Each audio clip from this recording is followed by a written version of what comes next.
सबसे पहले इस टाइटल को देखते हैं। नो मोर डिलेज, यानी कि और ज़्यादा डिले करना, देरी करना ठीक नहीं है। क्या हम यहाँ पे बात करने वाले हैं?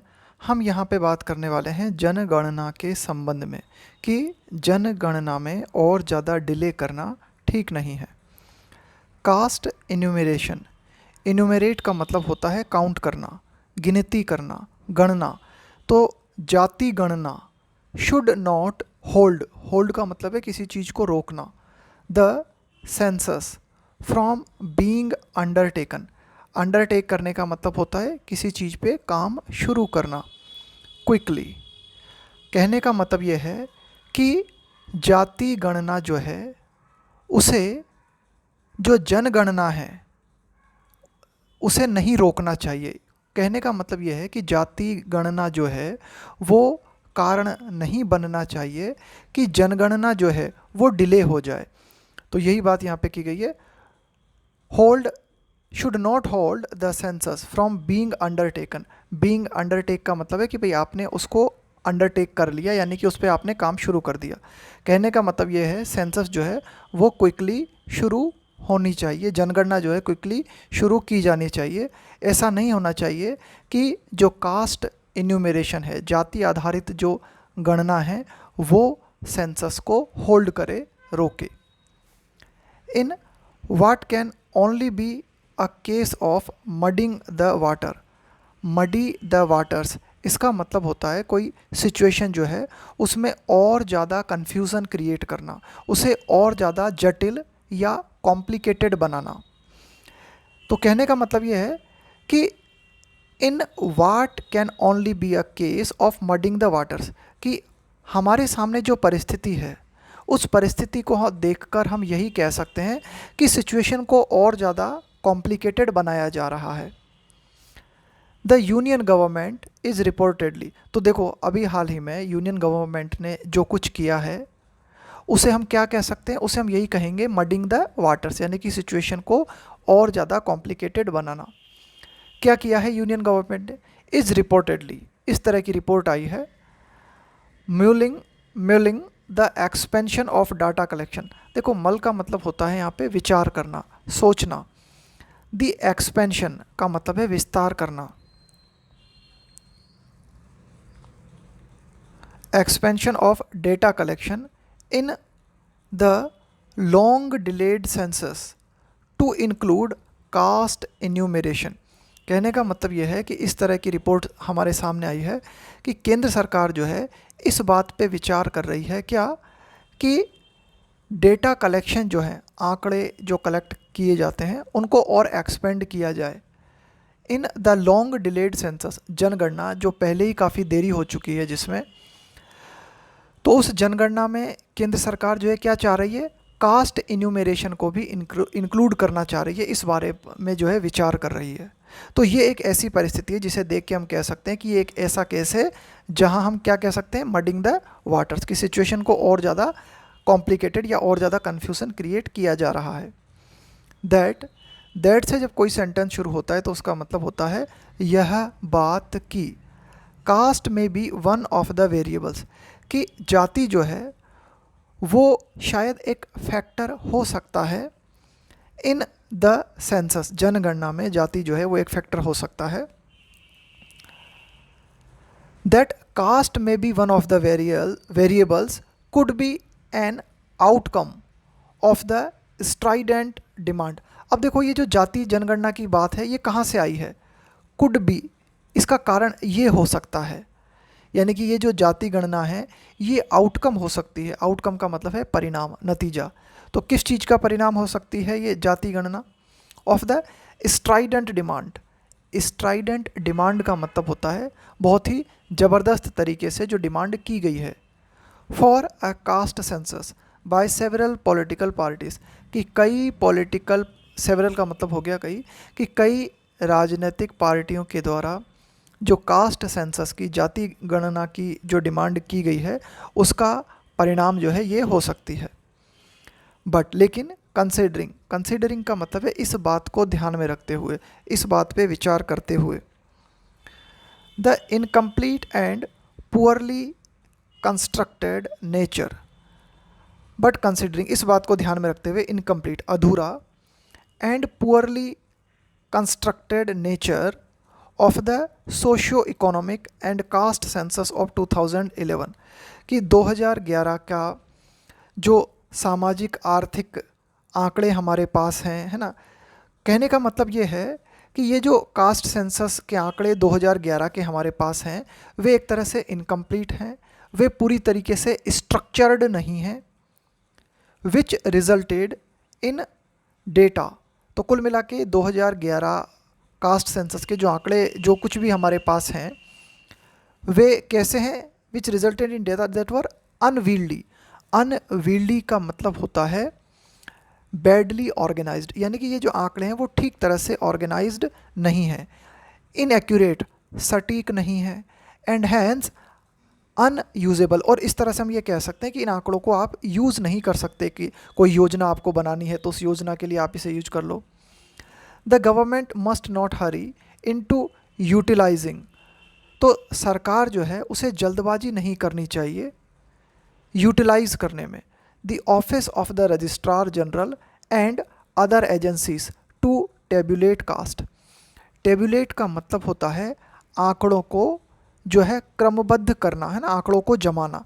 तो कुल मिला के सरकार को इस बारे में जल्दी नहीं करनी चाहिए कि रजिस्ट्रार जनरल का जो ऑफिस है, इसके अलावा अन्य एजेंसी जो है उनसे कहा जाए कि भाई आप कास्ट जो है उन्हें क्रमबद्ध करो।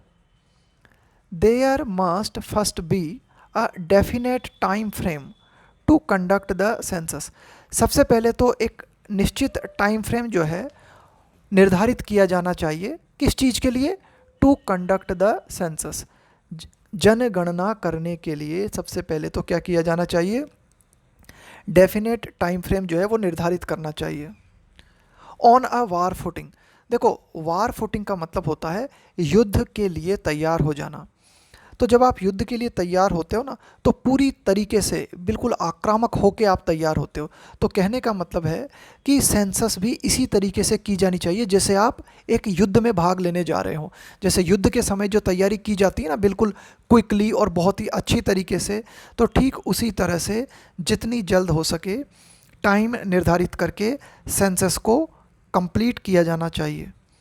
If the delay is deliberate, deliberate का मतलब होता है जानबूझकर, कि ये जो जनगणना है इसमें ये जो डिले हो रहा है ये यदि जानबूझकर है, इन ऑर्डर टू, ताकि, अलाउ फॉर डीलिमिटेशन, डीलिमिटेशन का मतलब होता है परिसीमन, परिसीमन का मतलब होता है सीमा निर्धारित करना, सीमांकन।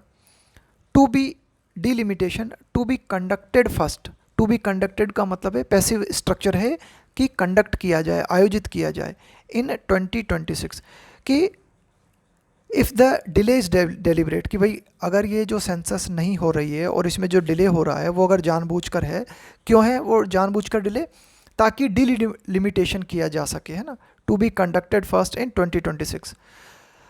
तो अगर हम ये वेट कर रहे हैं कि भाई जो है डिलिमिटेशन पहले कर दिया जाए तो दिस विल बी हार्मफुल, तो ये हानिकारक होगा, not just to public policy but also to relations with states.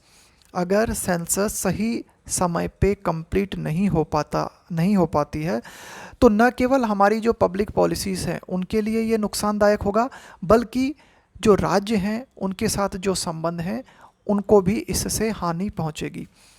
As of June 2024, जून 2024 की अगर हम बात करें, आउट ऑफ 233 कंट्रीज़ की 233 कंट्रीज़ में से India was one of 44 not to have conducted. देखो to not to have conducted ये क्या है, perfect infinitive, negative perfect infinitive.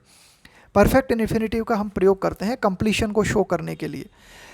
अगर जून 2024 तक के आंकड़ों की अगर हम बात करें तो 233 देशों में से भारत जो है उन 44 कंट्रीज़ में आता है जिन्होंने इस दशक में जनगणना आयोजित नहीं कराई है।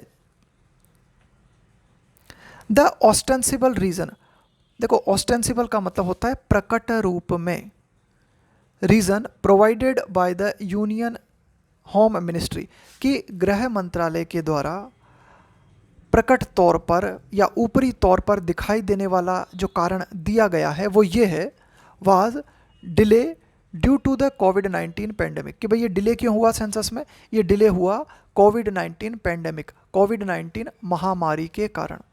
But 143 other countries conducted the census after March 2020, लेकिन इन 233 देशों में से 143 देश जो हैं उन्होंने सेंसस को कंडक्ट किया मार्च 2020 के बाद। विच मार्क्ड का मतलब है चिन्हित करना किसी चीज़ को। दी ऑनसेट का मतलब होता है शुरुआत, प्रारंभ ऑफ द पेंडेमिक। अब देखो मार्च 2020 जो है वो किस चीज़ को मार्क करता है, किस चीज़ को चिन्हित करता है, ये टाइम था कोरोना वायरस की शुरुआत का, पेंडेमिक यानी कि महामारी की शुरुआत का ये टाइम था। और इस टाइम पे 143 देश ऐसे थे जिन्होंने अपनी जनगणना को कंडक्ट किया। India shares this dubious distinction, dubious का मतलब होता है डाउटफुल, है ना, जो डाउट के घेरे में है, जो शक के घेरे में है। डिस्टिंक्शन का मतलब हो जाएगा यहाँ पे एक तरह से क्वालिटी।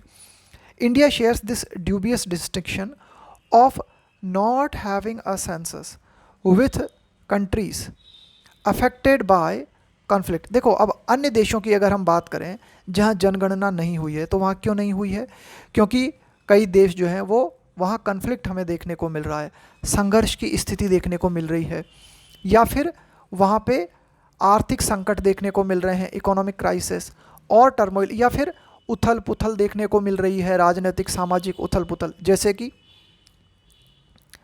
यमन है, सीरिया है, अफ़गानिस्तान है, म्यांमार है, यूक्रेन है, श्रीलंका है, एंड इन सब सहारन अफ्रीका।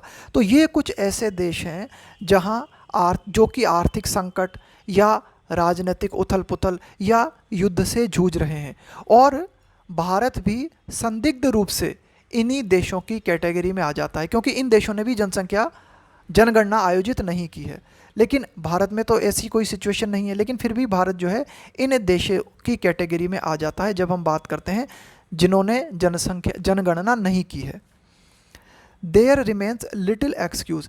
देखो अगर यहाँ पे ए लगा होता ना, अ लिटिल, तो इसका मतलब होता है कि कुछ। अब यहाँ पे ए नहीं है तो लिटिल का मतलब होता है न के बराबर। There remains little excuse to continually delay the decennial census. Decennial का मतलब होता है जो प्रत्येक 10 वर्ष में होता है, उसको हम बोलते हैं डेसेनियल। Recurring every 10 years. तो कुल मिला के किसी तरह का कोई एक्सक्यूज़ ही नहीं है इस बात का कि टू कंटिन्यूअली डिले, कि लगातार जो है हम डिले किए जा रहे हैं जनगणना को, जो कि हर 10 वर्ष में होती है, इसे लगातार हम डिले किए जा रहे हैं, इसके लिए कोई एक्सक्यूज़, कोई बहाना ही नहीं है। एन एक्सरसाइज, ये जो जनगणना है ये एक ऐसी गतिविधि है दैट हैज़ बीन कंडक्टेड, जो कि आयोजित की गई है विदाउट फेल, बिना फेल के, फ्रॉम 1881 टू 2011, 1881 से लेकर 2011 तक बिना फेल किए प्रत्येक 10 वर्ष में जनगणना जो है वो आयोजित की गई है। येट फिर भी द डेडलाइन, डेडलाइन का मतलब होता है कि भाई आपको समय सीमा दे दी गई किसी काम के लिए, to freeze administrative boundaries of districts. देखो जनगणना के पहले क्या किया जाता है, जो भी बाउंड्रीज होती हैं उनको फ्रीज कर दिया जाता है। फ्रीज का मतलब है कि भाई उनमें किसी तरह का कोई परिवर्तन नहीं होगा जनगणना के दौरान। तो ये जो डेडलाइन है जिनके माध्यम से एडमिनिस्ट्रेटिव बाउंड्रीज जो होती हैं जिलों की, तहसील की, कस्बों की, म्यूनिसिपल बॉडीज़ की, है ना, नगर पालिकाओं की। अब ये देखो एडिशनल जानकारी है, अ प्री रेक्विजिट, प्री रेक्विजिट का मतलब होता है पूर्व शर्त, before the conduct of the census, कि जनगणना के पहले ये पूर्व शर्त होती है, ये पूर्व कार्य होता है कि जो भी हमारी प्रशासनिक इकाइयां हैं उनकी सीमाओं को फ्रीज किया जाता है। तो ये जो डेडलाइन थी सीमाओं को फ्रीज करने की वो भी गुजर गई, lapsed on June 30 this year, है ना, इस साल 30 जून अंतिम जो है डेडलाइन थी सीमाओं को फ्रीज करने की, वो भी पास हो चुकी है, वो भी लैप्स कर गई है। दिस डेडलाइन, और ये जो 30 जून की डेडलाइन थी सीमाओं को फ्रीज करने की, has been extended 10 times since 2019। ये डेडलाइन जो है 2019 से अब तक 10 बार एक्सटेंड की जा चुकी है, बढ़ाई जा चुकी है। सेवरल पब्लिक स्कीम्स, कई जो पब्लिक स्कीम्स हैं जैसे कि national food security act, the national social assistance programme and the delimitation का मतलब है सीमा निर्धारित करना ऑफ कॉन्स्टिट्यूएंसीज, है ना, कि भाई जो भी चुनाव क्षेत्र हैं, विधानसभा क्षेत्र हैं, इसके अलावा संसदीय निर्वाचन क्षेत्र हैं, है ना, उनका लिमिटेशन करना जो है, are dependent upon the census being conducted. अब ये सारी की सारी बातें जो है डिपेंड करती है किस चीज़ पे, कि जनगणना जो है उसे कंडक्ट किया जाए, यानी कि जनगणना के आधार पर ही जो कॉन्स्टिट्यूएंसीज होती हैं उनका डिलिमिटेशन किया जाता है, और जनगणना पर ही हमारी जो कई पब्लिक पॉलिसीज़ होती हैं वे डिपेंड करती हैं। बिसाइड्स का मतलब होता है के अतिरिक्त, के अलावा। Statistical surveys that go into setting policies, इसके अलावा जो सांख्यिकीय सर्वे होते हैं, जो मतलब ऐसे सर्वे जो कि पॉलिसीज़ को सेट करने के लिए किए जाते हैं, सच जैसे कि those related to household and social consumption. Household consumption का मतलब हो गया कि कोई घर जो है वो कितना उपभोग कर रहा है, सामाजिक रूप से कितना उपभोग हो रहा है। The national family health survey जो किया जाता है, the periodic labour force survey, time to time कि भाई जो लेबर है, जो मजदूर वर्ग है, उनका जो सर्वे किया जाता है, and the sample registration system, और जो भी सर्वे किया जाता है उसके जो सैंपल लिए जाते हैं, उन सैंपल रजिस्टर किए जाते हैं, अमंग अदर्स यूज़। तो इन सभी सर्वे में क्या किया जाता है, जो जनगणना होती है उसको, उस जनगणना जो होती है उसके जो आंकड़े होते हैं उनका प्रयोग किया जाता है। Use the census to set their sampling frame, तो देखो सर्वे के माध्यम से क्या है, एक सैंपल जो है निर्धारित किया जाता है, लेकिन ये सारे की सारे सर्वे जो हैं ये भी सेंसस पे डिपेंड करते हैं, जनगणना पे डिपेंड करते हैं। विथ द 2011 सेंसस डेटा, कि 2011 की जनगणना के जो आंकड़े हैं गेटिंग इंक्रीजिंगली आउटडेटेड, वे लगातार आउटडेटेड होते जा रहे हैं, क्योंकि 2011 से लेकर अब तक जनगणना में बहुत ज़्यादा परिवर्तन आया है। And phenomena such as migration across and within states, इसके अलावा अन्य घटनाएं जैसे कि माइग्रेशन है राज्य के भीतर या राज्य से बाहर, the urbanisation of Indian societies, भारतीय समाज जो है उसका शहरीकरण, and the sub urbanisation of cities, इसके अलावा जो शहर हैं उनमें भी छोटे स्तर पे और ज़्यादा अर्बनाइजेशन हो रहा है। बिकमिंग इंक्रीजिंगली प्रोमिनेंट, प्रोमिनेंट का मतलब है बहुत ही ज़्यादा महत्वपूर्ण, तो ये जो अर्बनाइजेशन है वो लगातार प्रोमिनेंट है ना, लगातार जो है कुछ ज़्यादा ही इफ़ेक्टिव होता जा रहा है इन रिसेंट ईयर्स, अभी हाल ही के दिनों में ऐसा हम देखते हैं। The lack of a census is telling, तो ऐसे हालातों को ध्यान में रखते हुए जनगणना की कमी जो है वो टेलिंग है। टेलिंग यहाँ पे एडजेक्टिव की तरह प्रयोग किया गया है। टेलिंग का मतलब है कि something that shows the true nature of a situation, यानी कि इन हालातों को ध्यान में रखते हुए ये जो जनगणना की कमी जो है वो हमारे सामने सिचुएशन को रिवील करती है, दिखाती है। तो ध्यान रखना, टेलिंग का मतलब हुआ something that shows the true nature of a situation. The reliance on a bevy of sample, reliance मतलब डिपेंड करना किसी चीज़ पर, ऑन अ बेवी का मतलब है यहाँ पे ग्रुप, समूह, of sample surveys to fill in the gap is only resulting in debates over methodology and conclusions based. अब देखो क्या हो रहा है कि हम इस चीज़ पर डिपेंड कर रहे हैं, किस चीज़ पे, on a bevy of sample surveys to fill in the gaps, कि भाई अब देखो सर्वे तो करना ही पड़ेगा, तो जो कुछ भी सर्वे हो रहे हैं तो उसमें क्या किया जा रहा है, जिन ग्रुप्स को चुना जा रहा है, तो ये जो सर्वे हैं इन पर जो है डिबेट हो रही है। मतलब ये कहा जा रहा है कि भाई ये जो सर्वे हो रहे हैं जो कि ओल्ड सेंसस पे आधारित हैं, तो ये जो सर्वे किए जा रहे हैं ना उनके लिए जो मेथोडोलॉजी अपनाई जा रही है, जो प्रक्रिया अपनाई जा रही है वो सही नहीं है। इसके अलावा इन सर्वे को कंडक्ट करके जो कंक्लूजन, जो निष्कर्ष निकाले जा रहे हैं, वे निष्कर्ष जो है based on cherry picking. Cherry picking का मतलब होता है to choose the most suitable from a group. Cherry picking का मतलब है आपने अपनी अनुकूलता को देखते हुए आंकड़े चुन लिए, आपको जो ठीक लगा आपने उसको चुन लिया, आपके लिए जो फेवरेबल है आपने उसको चुन लिया, उसको बोलते हैं चेरी पिकिंग।